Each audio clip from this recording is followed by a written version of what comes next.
हाँ बच्चों, जयशंकर प्रसाद। आज हम जयशंकर प्रसाद के जीवन परिचय, उनके साहित्यिक परिचय, उनके काव्यगत सौंदर्य पर चर्चा करेंगे। जयशंकर प्रसाद,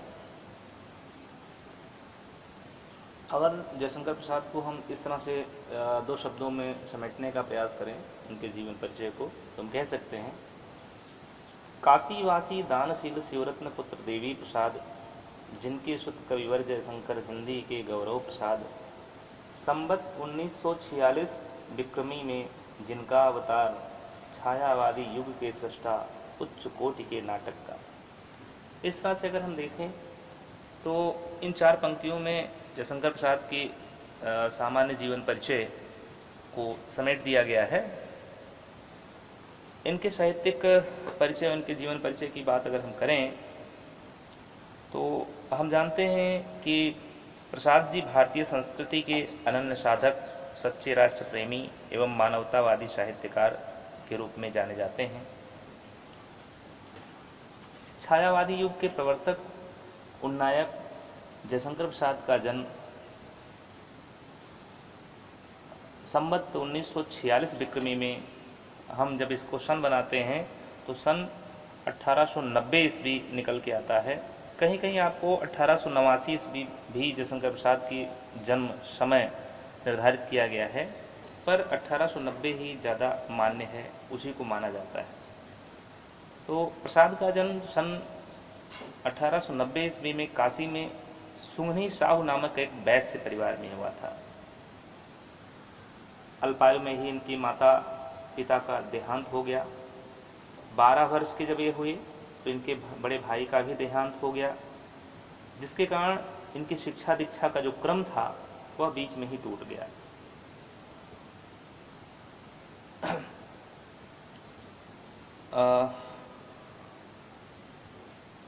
शिवरत्न साहू बड़े ही दानी और उदार व्यक्ति के थे, वो इनके बाबा थे। ये सुहनी साहू के नाम से प्रसिद्ध थे। इनकी तंबाकू का व्यवसाय था। इनके पिता का नाम देवी प्रसाद था। प्रसाद के जब माता पिता का देहांत हो गया तो परिवार और व्यापार का सारा भार प्रसाद पर आ गया। प्रसाद का बचपन अत्यंत वैभवपूर्ण वातावरण में व्यतीत हुआ था। अगर देखा जाए तो वैवाहिक दृष्टिकोण से उनकी 3 शादियां हुई। वे अत्यधिक सरल हृदय एवं चिंतनशील मानव के रूप में हमारे सामने उपस्थित होते हैं। उनकी सबसे बड़ी विशेषता यह थी कि वह कभी भी किसी को दुखी और अपमानित नहीं करते थे। स्वाध्याय ही, व्यापार को संभालते हुए स्वाध्याय ही इनके अध्ययन का आधार बना, और घर पर ही इन्होंने हिंदी, अंग्रेजी, संस्कृत, उर्दू, फारसी का बहुत अच्छा अध्ययन किया, बहुत अच्छा ज्ञान प्राप्त किया।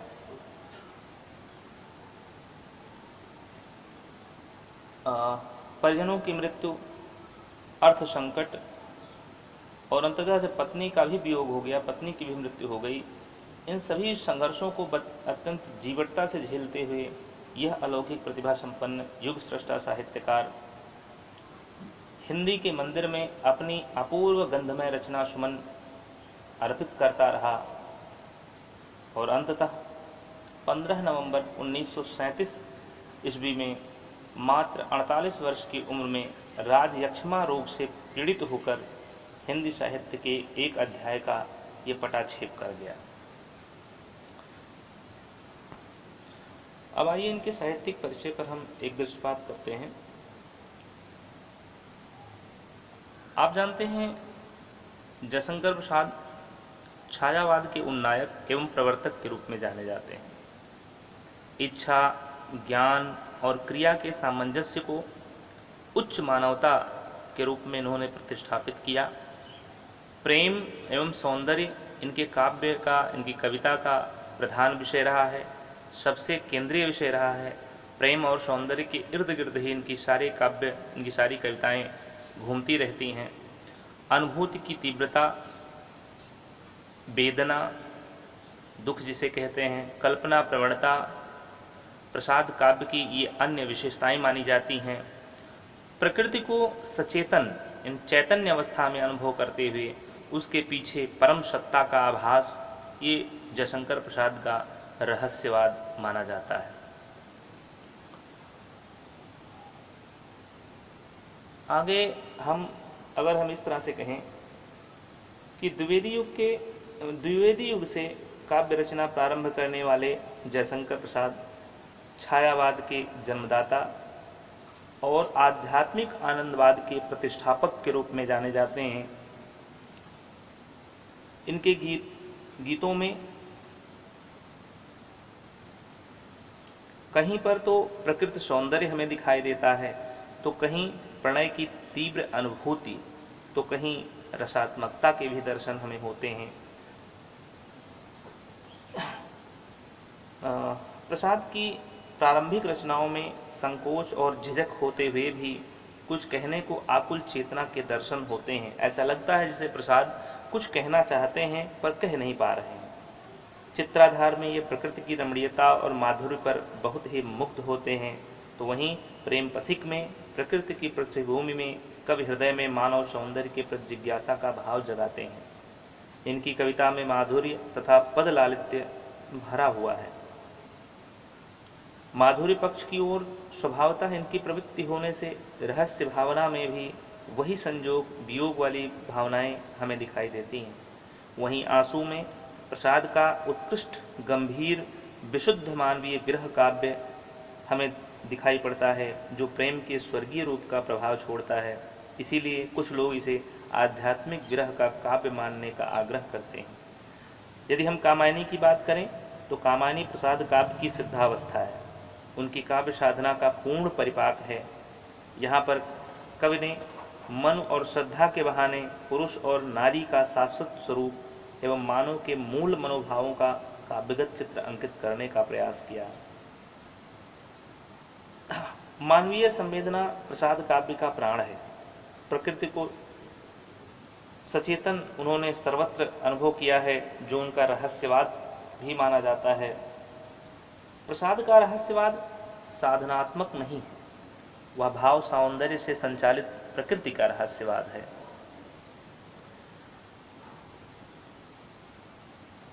प्रसाद द्वारा लिखित प्रथम प्रभात, अगर हम उनकी पहली रचनाओं की बात करें तो प्रसाद के द्वारा लिखित कविता प्रथम प्रभात ये छायावाद की पहली कविता के रूप में जानी जाती है। छायावाद का प्रथम काव्य संग्रह इनका प्रसिद्ध पहली रचना झरना है, जिसे छायावाद की प्रयोगशाला के नाम से भी जाना जाता है। ब्रजभाषा में जयशंकर प्रसाद कलाधर उपनाम से रचनाएं किया करते थे। जयशंकर प्रसाद शैव दर्शन के मतावलंबी थे, ये शैव दर्शन को मानने वाले थे। कामायनी इनकी कालजयी कृति के रूप में हमारे सामने आती है, जिनमें कुल 15 सर्ग इन्होंने रखे हैं, जिनके नाम इस प्रकार से हैं: चिंता, आशा, श्रद्धा, काम, वासना, लज्जा, कर्म, ईर्ष्या, इड़ा, स्वप्न, संघर्ष, निर्वेद, दर्शन, रहस्य, आनंद। इस कालजयी कृति में प्रसाद ने मन, श्रद्धा और इड़ा और मानव 4 पात्रों के माध्यम से एक नवीन सृष्टि की कल्पना कर दी। यहाँ पर जो मन था वो मन का प्रतीक था, श्रद्धा हृदय का प्रतीक थी और इड़ा बुद्धि की प्रतीक थी। अगर हम इनके भाव पक्ष की बात करें तो भाव पक्ष में सबसे पहले बात करते हैं प्रेम और सौंदर्य की। यानी प्रसाद के प्रेम और सौंदर्य की अगर हम बात करें तो प्रसाद ने प्रेम की स्वस्थ, सूक्ष्म और हृदय स्पर्शी अभिव्यंजना अपने काव्य ग्रंथों में की है। कामायनी और आंसू में प्रेमानुभूति पर आधारित इसी प्रकार के अनेक चित्र हमें देखने को मिलते हैं। जैसे उन्होंने लिखा कि जल उठा स्नेह दीपक सा नवनीत हृदय था मेरा। नवनीत माने होता है मक्खन, मक्खन के तरह कोमल हृदय था मेरा, पर क्या हुआ, स्नेह के दीपक के समान वह जल उठा, अब शेष धूम रेखा से चित्र कर रहा अंधेरा। वहीं श्रृंगारिकता की अगर हम बात करें तो इन्होंने श्रद्धा के सौंदर्य का वर्णन करते हुए उसे नित्य यौवन की छवि से दीप्त, विश्व की करुण कामना मूर्ति, हृदय की सौंदर्य प्रतिमा, वासना की मधुर छाया, पूर्ण काम की प्रतिमा आदि सब कुछ कह दिया। लिखते हैं कि नित्य यौवन छवि से हो दीप्त, विश्व की करुण कामना मूर्ति, स्पर्श के आकर्षण से पूर्ण प्रकट कर रहा जो जड़ में स्फूर्ति। प्रकृति चित्रण में चैतन्यता की बात अभी हमने की। अगर हम उसको प्रकृति सजीवता की बात करें, प्रकृति की सजीवता की बात करें, तो प्रसाद काव्य में प्रकृति के ऐसे ही सजीव और चेतनायुक्त चित्र अंकित किए गए हैं। उन्होंने अपने काव्य में प्रकृति पर चेतनता का आरोप करते हुए उसे विभिन्न मानवीय व्यापारों से युक्त चित्रित किया है। जैसे लिखते हैं कि सिंधु सेज पर धरा वधु अब तनिक संकुचित बैठी सी, प्रलय निशा की हलचल स्मृति में मान की सी ऐठी सी। तो इस प्रकार से नारी महत्ता भी अगर हम बात करें, नारी महत्ता की, प्रसाद ने नारी को बहुत ही महत्व दिया है। लिखते हैं कि नारी तुम केवल श्रद्धा हो, विश्वास रजत नग पद तल में, पीयूष स्रोत सी बहा करो जीवन के सुंदर समतल में। हम कला पक्ष की बात अगर करें तो सबसे पहली बात भाषा की आती है। तो प्रसाद की भाषा ब्रज भाषा और खड़ी बोली, दोनों में इन्होंने रचना की। दोनों ही भाषाएं इनके काव्यों में देखने को हमें मिलती हैं। शैली के रूप में इतिवृत्तात्मकता के स्थान पर भावानुकूल चित्रोपम शैली का इन्होंने अपने काव्यों में प्रयोग किया है। अलंकार के रूप में मानवीयकरण, विशेषण, विपर्य, अनुप्रास, रूपक, उपमा आदि अलंकारों का इन्होंने प्रयोग किया। छंद के रूप में एक आंसू छंद, एक नवीन छंद है जिनका इसे 16 मात्रा का छंद माना जाता है, जो इनका अपना छंद है। श्रृंगार छंद इसे भी कहा जाता है, इसे श्रृंगार छंद के नाम से भी जाना जाता है या इसे प्रसाद छंद के नाम से भी पुकारा जाता है। तो आंसू छंद की प्रधानता इनके काव्यों में देखने को मिलती है।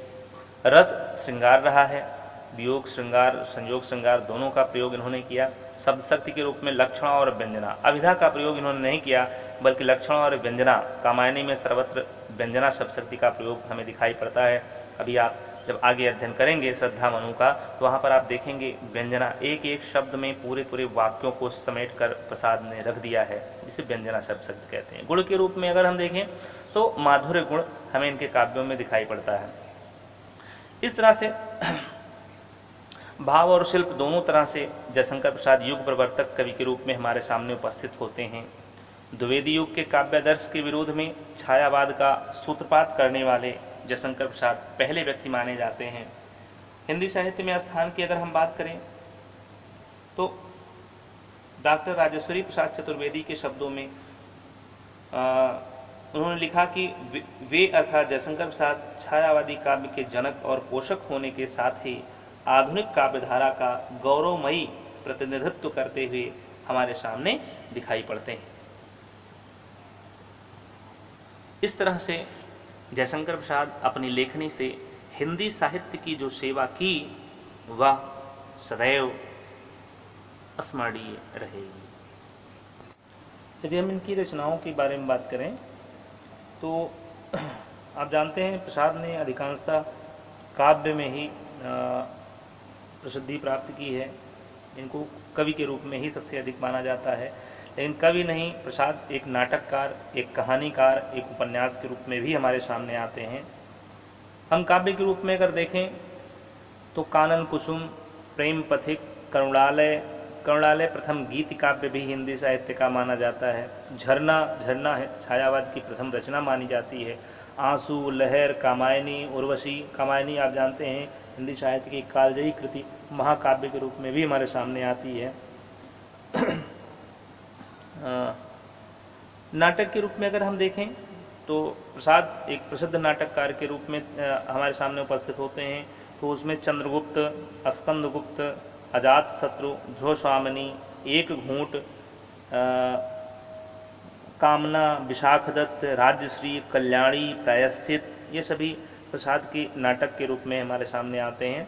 कहानी के रूप में प्रसाद ने आकाशदीप, छाया, प्रतिध्वनि और आधी, ये इंद्रजाल एक और कहानी थी, इंद्रजाल, ये कुछ कहानियाँ थीं हमारे सामने हैं। उपन्यास के रूप में इन्होंने 3 उपन्यास ही केवल लिखे, जिसमें से एक अपूर्ण माना गया। एक अपूर्ण है कंकाल, तितली, इरावती। इरावती उपन्यास जो है इनका ये अपूर्ण है। निबंध के रूप में अगर हम देखें तो काव्य और कला के रूप में प्रसाद ने एक निबंध भी लिखा था। ठीक है, तो इस तरह से प्रसाद की रचनाएं हमारे सामने उपस्थित होती हैं।